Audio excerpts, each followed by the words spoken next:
अस्सलाम वालेकुम नाज़रीन, आप देख रहे हैं JN न्यूज़ HD। आइए नजर डालते हैं आज की अहम खबरों पर। बहावलपुर मकबूल सियाहती मुकाम नेशनल पार्क लाल सुहानरा का सरसब्ज़ो घना जंगल दुश्मन नुमा मुहाफिजों के हाथों सफ़ाई हस्ती से मिटने लगा। कीमती शीशम का कत्लेआम जारी। बहावलपुर नेशनल पार्क लाल सुहानरा में लाडम से 2 ब्लॉक नंबर 5 से इंतहाई कीमती और कदीमी लाखों रुपए के शीशम के दरख्तान को टम्बर माफिया गैंग्स की मदद से कटवाकर पूरे ब्लॉक में ही रेगिस्तान बना डाला। रेंज ऑफिसर मुमताज सोमरू चोरी रोकने में मुकम्मल तौर पर नाकाम।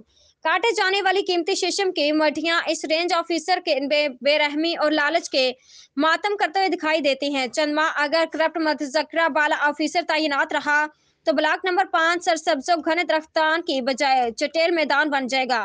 दर्द दिल रखने वाले शहरों ने अपने पेट के लिए खूबसूरत और घने जंगलात से कीमती और कदीमी लाखों रुपए के शीशम के दरख्तान बीज खाने के खिलाफ फिलफौर नोटिस लिया जाए।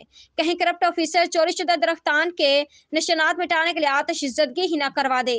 शहरों का चीफ कंजर्वेटर जावेद गिल से नोटिस लेने का मुतालबा किया है।